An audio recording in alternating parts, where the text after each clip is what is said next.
seperti yang saya katakan tadi bahwa kita di dalam menjawab hukum itu sifatnya menggunakan ibarat-ibarat yang sorry.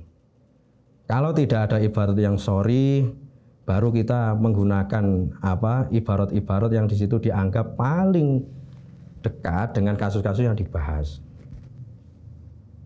Jadi sebenarnya simpel, caranya simpel. Artinya tidak sengeri yang kita bayangkan. Jadi kalau di dalam metode perumusannya, Basul Masail itu tetap mengutamakan atau bahkan mewajibkan memakai qaul-qaul ulama. Qaul-qaul ulama pun itu tidak semuanya dipakai, itu ada standarnya sendiri. Seperti yang ada di dalam kitab Ahkamul Fuqaha itu, kalau nggak salah di Munas Lampung itu kan pernah distandarkan bahwa pendapat ulama yang dipakai ketika terjadi perbedaan, andaikan terjadi perbedaan, itu adalah pendapat-pendapat yang disepakati oleh Imam Nawawi dan Imam Rafi'i. Itu tingkatan yang atas. Itu harus didahulukan. Kalau tidak ada, baru pendapat yang di situ berasal dari Imam Nawawi. Kalau tidak ada, baru Imam Rafi'i. Kalau tidak ada, baru pendapat-pendapat orang yang di situ paling banyak pendukungnya, atau pendapat-pendapat orang yang wirai. Itu kayaknya keterangannya ada di Mahali itu Pak ya? Ya, dalam kitab Syarah Minhaj itu rata-rata ada. Lah itu salah satu sistem pemilihan ibarat yang mendasari jawaban atau mendasari rumusan di Basul Masail ini. Jadi nggak syukur atau nggak sekedar kita itu nemu ibarat langsung digunakan untuk menjawab, enggak. Tapi memang ada caranya khusus. Mungkin ini Pak, ya sering saya kepikiran ini. Semisal ada suatu pendapat yang ini pendapatnya arjah, ya sangat unggul, tapi bertabrakan dengan misal pendapat yang aslah.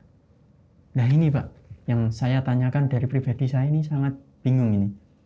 Kadang juga ya aslinya mungkin masyarakat bertanya, ini persoalannya apa? Ya mungkin saya pas itu tahu jawabannya menurut kaul yang rojih nggih. Kaul asoh ini jawabannya ini. Tapi saya rasa ini kayak apa ya? Terasa berat untuk masyarakat itu, Pak. Ya. Ini kan sama saja dengan bertanya bagaimana hukum menggunakan kaul-kaul muqabil rojih atau muqabil arjah atau kita katakan kaul dhaif. Nah, di dalam kitab itu dijelaskan bahwa sebenarnya untuk menggunakan kaul-kaul semacam ini tidak apa-apa, asalkan bukan muqabil sahih. Karena kalau muqabil sahih itu rata-rata kaulnya itu fasid. Oh fasid, salah maksudnya. Ya, tapi di dalam pembahasan yang atau mungkin di dalam makom ifta, fatwa seperti kalau sekarang itu ya di lembaga-lembaga yang di situ mendapat legitimasi dari negara, itu ya tetap harus menggunakan kaul-kaul yang kuat. Kalau makomnya itu hanya untuk menunjukkan personal masyarakat atau istilahnya makom irsyad, itu tidak apa-apa menggunakan kaul dhaif. Memberikan penjelasan ke masyarakat itu ya? Ya, ini dengan catatan sebagai solusi. Bila mana menerapkan kaul arjah, kaul rojih itu tidak dimungkinkan atau bertabrakan dengan tradisi yang ada di masyarakat. Jadi runtutannya semacam itu. Berarti bisa jadi mungkin lembaga fatwa yang di atas mungkin di pusat itu fatwanya A, tapi mungkin di bawahnya ya karena untuk liirsyadil masyarakat ngoten Pak nggih. Ya, jadi intinya itu kalau di dalam makom ifta, biasanya kalau makom ifta itu ya kalau kita gambarkan sekarang itu ya lembaga-lembaga yang di situ punya wewenang untuk menerapkan kaul ini ya seperti lembaga-lembaga yang ada di bawah naungan negara. Nah ini memang harus menggunakan pendapat-pendapat yang di situ harus unggul. Jadi tidak boleh pakai pendapat-pendapat yang muqabil sahih apalagi. Iya, tidak boleh. Cuma rata-rata di Indonesia ini kan seperti di Basul Masail itu yang saya pahami, seperti di Ahkamul Fuqaha itu masih dalam kategori makom irsyad. Artinya ketika ditemukan hasil keputusan itu ternyata menggunakan kaul-kaul dhaif, itu pun rata-rata di dalam permasalahan-permasalahan yang tidak memungkinkan untuk menerapkan qaul yang kuat lah, itu. Di macam itu. Seperti mungkin LPM atau katakanlah LPM itu ya, berarti makomnya irsyad, gitu, menunjukkan kepahaman terhadap masyarakat, bukan tidak sampai makom ifta itu Pak ya. Iya. Nah ini mungkin sebelum terakhir ya Pak, cara merawat tradisi berbahasa Pak, tips untuk teman-teman semua dari kalangan santri terutama. Nah ini begini, untuk kata-kata tradisi merawat Basul Masail sebenarnya ini kita pakai standar minimal atau standar ideal. Kalau standar minimal ya yang penting aktif dan kita istifadah atau mengambil pemahaman dari perumus, dari musyawarah itu sudah cukup. Tapi kalau kita pakai standar ideal untuk menjadi mubahisin yang handal dan bisa menghidupkan tradisi Basul Masail, ya kita harus mempersiapkan. Ya. Jadi mempersiapkan apa yang akan kita bahas di dalam forum Basul Masail. Selain itu juga harus mengupayakan penunjang-penunjang yang dibutuhkan sebagai mubahisin. Di antaranya kalau di zaman dulu itu saya sering diarahkan untuk sering mutola'ah, dan mutola'ah itu ya harus terukur. Seperti di dalam belajar fikih itu ada tahapannya. Jadi kita tidak syukur membuka semua kitab. Dulu saya sering diomongi sama sepuh, yang penting kamu bisa baca kitab beserta syarahnya dan fokus kepada salah satu kitab, tidak usah semuanya. Oh, berarti kita memiliki mungkin satu wadifah gitu. Ya, wadifah untuk mempelajari satu kitab khusus yang dibuat yang kita buat untuk pegangan. Seperti Fathul Qorib lah, atau mungkin beserta syarahnya atau hasyiahnya. Atau bajuri itu yang biasanya sering itu teman-teman. Karena kalau kita pikir sebenarnya kan satu kitab itu, apalagi kitab fikih itu sama dengan kitab fikih yang lain. Itu tidak terlepas dari yang namanya matan, kemudian syarah dan hasyiah. Nah, untuk belajarnya pun juga ada tahapannya. Jadi selain kita itu pinter membaca kitab secara i'rab tepat, tarkib tepat, makna juga tepat, murad juga tepat, kita juga harus pinter-pinter mengaktualisasikan. Juga pinter untuk mencari dawabit. Beberapa batasan-batasan itu ya? Iya. Di dalam kitab fikih itu ada beberapa istilah yang sebenarnya itu kalau kita paham istilah ini bisa menjawab masalah-masalah yang ada. Jadi tidak perlu kita tebal-tebal. Saya contohkan semisal dalam bab puasa, kan ini momennya puasa ya. Dalam bab puasa itu dalam Fathul Qorib kan dikatakan bahwa termasuk perkara yang membatalkan puasa adalah masuknya sesuatu yang dikatakan ain kepada anggota tubuh yang dikatakan jauf. Berarti kan kata kuncinya itu adalah ain dan jauf. Nah, mahwal ain. Ain itu apa? Langsung ini. Ain itu adalah sebuah benda. Entah benda itu padat atau benda cair ya. Ataupun berarti semi-cair padat. Mengecualikan seperti rih. Rih itu angin atau bisa dikatakan uap. Nah, ini kalau kita aktualisasikan sekarang semisal bagaimana hukum orang itu menghirup inhaler. Inhaler itu sebuah obat yang menghilangkan sesak dada itu kan. Oh, obat asma itu ya? Obat asma. Nah, ternyata di dalam prakteknya ada modelnya inhaler itu dihirup. Nah, yang dihirup itu apakah membatalkan puasa atau tidak? Kan jelas kan yang dihirup itu kan mesti masuk ke dalam lubang hidung. Nah, setelah dilihat ternyata apa yang dihirup itu hanya uap saja. Nah, berarti uap itu tidak terkategori ain. Karena dia itu bukan benda. Sama seperti di dalam kitabnya, dalam syarahnya itu tidak batal puasanya orang yang di situ menghirup bakhur. Bakhur itu menyan atau mungkin asap dari kayu garu itu. Nah, ini salah satu praktek. Kita itu memahami dawabit dan kita aktualisasikan ke dalam permasalahan-permasalahan sekarang. Jadi sebenarnya masalah-masalah itu banyak. Di antaranya lagi semisal saya contohkan, di dalam kitab itu ada istilah air musamas. Air musamas itu kan air yang suci mensucikan tapi makruh untuk digunakan. Kriterianya adalah bila mana air itu dipanaskan pada inak yang muntobak. Inak muntobak itu berarti besi. Besi lah, bejana besi itu. Kemudian dipanaskan di sinar matahari. Sinar matahari atau daerah-daerah yang panas. Kawasannya memang betul-betul panas. Jadi di situ dikatakan wa inna mayukrohu almal musamas fi inan mutobain, kemudian bikotrin harin, kan semacam itu. Jadi kata kuncinya itu syaratnya ini kalau air itu berada di wadah besi, kemudian berada di daerah atau kawasan yang panas. Suhunya itu panas. Nah kalau sekarang itu kita aktualisasikan sebenarnya kotrin harin, daerah yang panas itu diukur dengan apa? Apakah diukur dengan suhu berapa Celcius? Apakah diukur dengan selainnya? Atau suhu ruangan? Atau mungkin suhu ruangan. Lah ini contoh aktualisasi yang remeh sebenarnya. Ini sebenarnya di situ ada tahapan-tahapan belajar. Kalau kita itu mau mengikuti, insya Allah dengan kitab-kitab itu kita sudah mencukupi untuk bisa menjawab masalah-masalah kekinian. Jadi inilah mungkin perbedaan orang dahulu dan orang sekarang. Kalau orang dahulu itu memang mereka dalam belajar itu telaten untuk mengikuti tahapan-tahapan. Sementara kalau sekarang itu ketika menjawab mereka tidak menalkan dulu tapi melainkan melihat ibarat yang sorry. Sehingga pemahaman mereka itu hanya terpaku pada ibarat yang sorry. Padahal bisa jadi ibarat-ibarat itu meskipun sorry tapi ternyata di dalam nalarnya ini lemah. Jadi semacam itu. Pengolahan nalarnya itu ya, kurang kuat gitu ya. Atau mungkin bisa jadi misal kita ambilkan ibarat yang kontemporer dari kitab-kitab kontemporer. Nah itu pun sebenarnya mereka juga menjawab atau mengungkapkan ibarat itu ya berasal dari kitab yang kita pegang. Nah kalau mereka itu menjawab berasal dari kitab yang kita pegang, misalnya dari Fathul Qorib, dari Fathul Mu'in.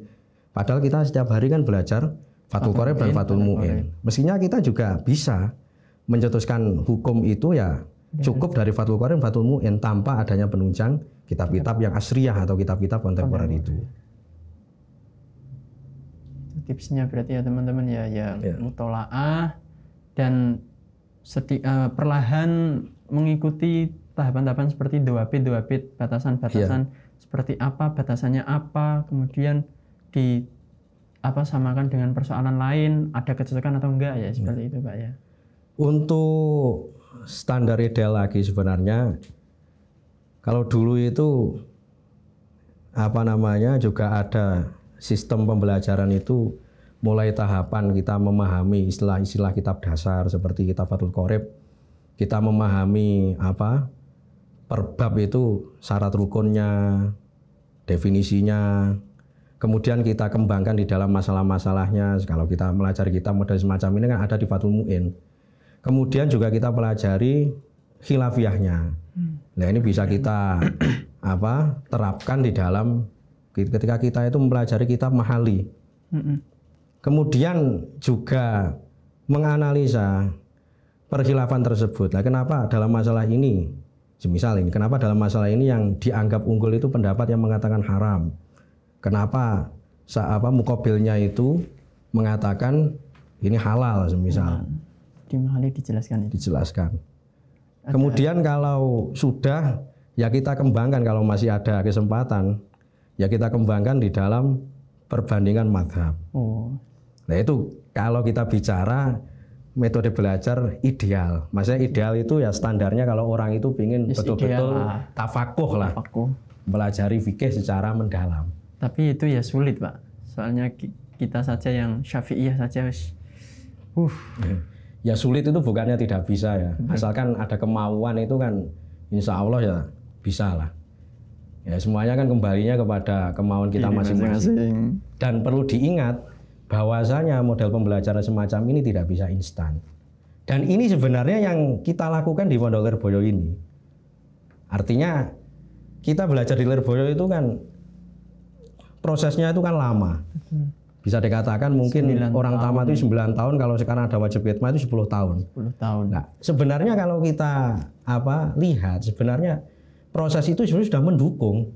kita untuk mempelajari kitab itu dari awal sampai tingkatan tinggi. Tinggal kitanya itu mau atau tidak. Jadi kitab-kitab yang saya jelaskan tadi mulai dari Fathul Qorib, Fathul Mu'in sampai Mahali semua jadi kurikulum. Bahkan itu kewajiban untuk dipelajari. Nah ini kan sebuah wahana sendiri. Kemudian satu kitab itu kan dipelajari tidak hanya 1 tahun. Kalau Fathul Qorib kan 2 tahun. Fathul Mu'in 3 tahun. Mahali 3 tahun. Nah itu juga sebuah kesempatan kita untuk mempelajari secara tuntas. Belum lagi nanti ditambah ketika kita itu ingin memperdalam sudah ada wahananya sendiri. Mungkin di LBM itu ada Musyarah Fathul Qorib malam Kamis itu ya. Bahkan sebelum Musyarah Fathul Qorib LBM itu ada peranya. Pra Fathul Qorib. Bahkan sebelum peranya di Jamiah itu juga ada peranya Musyarah pra. Iya. Di Musyarah Mahali itu juga kita ada wahana. Jadi kita dilatih untuk menganalisa khilafiyah asoh atau khilafiyah soheh. Nah, di saat itu kita bisa menerapkan kaidah-kaidah usul yang kita pelajari di MHM ini. Seperti kitab Warokot atau Faraidul Bahiyah, Ghayatul Usul atau Jamul Jawami. Sebenarnya itu semuanya sudah ada wahananya, ada kesempatannya, tinggal kita itu mau atau tidak mengikuti. Oleh karenanya sebaik apapun sistem, sebaik apapun kesempatan, wahana, tapi kalau orang yang mengikuti itu hanya asal-asalan, maka hasilnya juga asal-asalan. Oleh karenanya tadi saya tidak setuju kalau dikatakan itu berat. Karena kita itu sebenarnya sudah mendapatkan fasilitas, mendapatkan dukungan, mendapatkan wahana yang begitu besarnya, tapi kita tidak sadar. Loh, kenapa kita itu tidak sadar? Karena memang kita menganggap ini kewajiban, bukan sebuah kebutuhan. Saya contohkan lagi lah, kalau dulu di era ketika saya masih sekolah, LBM itu Musyarah Fathul Qorib cuma 1 majelis. Kalau sekarang dengar-dengar itu kan 3 majelis, ya kan? Komisi A, untuk komisi B. Bisa menampung mubahisin yang begitu banyaknya. Artinya ini sebenarnya juga wahana sendiri bagi kita. Fasilitas sudah semakin menunjang. Saya contohkan lagi. Tadi kan sampean mengatakan sistem belajar dengan tahapan itu sulit. Di Musyawarah Fathul Qorib LBM itu ada peraturan yang ditekankan di dalam penggunaan ibarat-ibarat rumusan Musyawarah Fathul Qorib itu kan tidak boleh keluar dari syarah-syarah Fathul Qorib. Karena yang mengikuti Musyawarah Fathul Qorib rata-rata itu ya masih dasar anak aliyah itu ya. Sehingga kalau kita menggunakan kitab-kitab seperti Syarah Minhaj, biasanya kan khawatir perdebatan itu akan melebar. Sehingga sebagian musyawirin itu tidak bisa mengikuti alur perdebatan. Nah, ini sebenarnya juga sebuah wahana bagi kita untuk tertuntut mempelajari suatu tidak keluar dari sarah-sarahnya.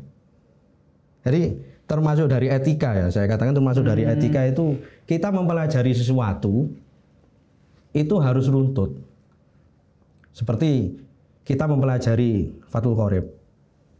Untuk memahami istilah-istilahnya ya kita harus dahulukan sarah-sarah Fathul Qorib. Tidak boleh pakai Syarah Minhaj langsung, tidak boleh. Ada etikanya sendiri. Kita mempelajari jurumiyah semisal. Ya kita dahulukan untuk memahami istilah jurumiyah di sarah-sarah jurumiyah seperti Syarah Mukhtasar Jidan, Syarah Kafrawi, Abin Najah atau sarah-sarah yang lain.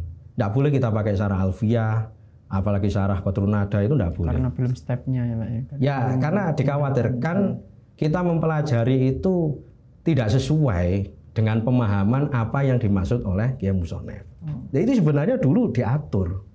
Ya entah kalau sekarang kita tidak tahu perkembangannya bagaimana. Dan pesannya Mbah Yai juga ya seperti itu Pak ya. Ojo sinau sing durung tingkatane gitu ya. Nah itu pun juga di sini juga ada wahana juga atau ada istilahnya kita di dalam menjalankan dawuh Mbah Yai itu juga sudah diatur. Seperti semisal ketika muskub untuk kelas 1 sanawi atau 2 sanawi porsinya kan lebih banyak nahu sorof. Mungkin yang fikih itu hanya berapa persen lah. Nah ini memang sebenarnya sudah sesuai semua. Jadi untuk anak sanawi itu karena memang mereka masih melajari jurumiyah, fusul dan imriti. Makanya pembahasannya ya. Maka pembahasannya nahwu sorof. Baru ketika dia itu aliyah dilatih untuk dasar fikih atau memperdalam istilah-istilah fikih. Baru ketika aliyah dia itu karena memang sudah mempelajari usul fikih, akhirnya dia dilatih untuk mengetahui rumusan-rumusan hukum atau ilat-ilat hukum. Nah, artinya semuanya itu sudah tersedia. Sistem sudah tersedia, wahana juga sudah ada, tinggal kita yang menjalankan ini mindsetnya bagaimana. Kadang ini yang kita takutkan itu kan mindset. Orang itu diakui atau tidak mencari ilmu atau orang itu mencari pemahaman ini kan sebenarnya itu bukan kewajiban, malah kebutuhan. Karena ciri khas manusia itu kan untuk membedakan dengan selainnya kan ya dengan pengetahuan. Artinya untuk melestarikan pengetahuannya ya dia butuh yang namanya belajar dan mengajar. Oleh karena saya katakan kebutuhan. Cuma ya karena memang rata-rata yang mondok itu ya memang rata-rata yang mu'alafati qulubihim. Dalam artian mereka itu kalau di istilah sekarang itu mondok tok wis alhamdulillah lah atau wis untung-untungan. Nah, mindset semacam itu yang kadang perlu dirubah. Ya untuk di awal-awal sih nggak masalah. Kita mondok memang niatnya untuk keselamatan dunia akhirat. Tapi kan kalau memang kita itu bisa meningkatkan kualitasnya lagi, kenapa tidak? Ibaratnya kalau orang itu bisa berlari, ngapain dia itu cuma berjalan, apalagi merangkak. Ya, semacam itulah. Ya, seperti itu ya teman-teman. Terima kasih Bapak Abdullah Anas. Iya. Wejangannya dan juga pemaparan tentang tema kali ini sangat tuntas. Dan kita akhiri pertemuan podcast malam hari ini dan tunggu episode selanjutnya. Saya Yusrul Maram dan segenap kru yang bertugas pamit undur diri. Nabi bersabda, balighu anni walau ayah. Wassalamualaikum warahmatullahi wabarakatuh.